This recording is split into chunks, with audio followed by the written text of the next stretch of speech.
earnings, and the markets kind of gapped up, but it was a gap into resistance short. So right at the open, I think we spoke about this last year, SOX S, like it just open and then like kind of went sideways for 10 minutes and then it just ripped higher.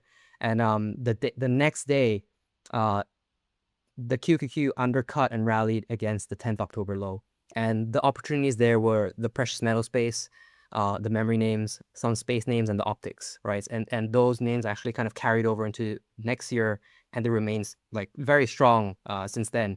So like the first tell of a potential trend change, when you look at the index, look for undercut and rally. So that's number one.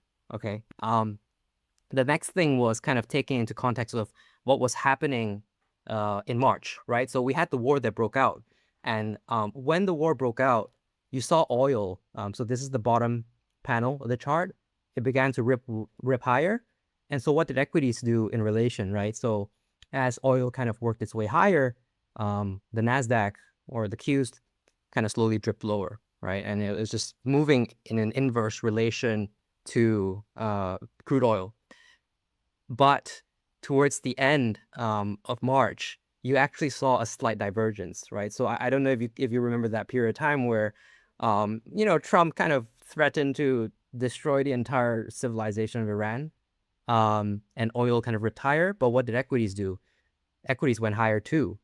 And so that was like a second kind of very, very subtle hint that, oh, something is different this time around, right? The narrative was always kind of crude go up, equities go down, but we're seeing crude go up, but equities go up too. So what's kind of going on?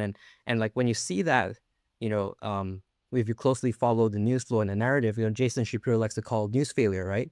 You kind of expect the inverse relationship, but somehow you're not getting that anymore.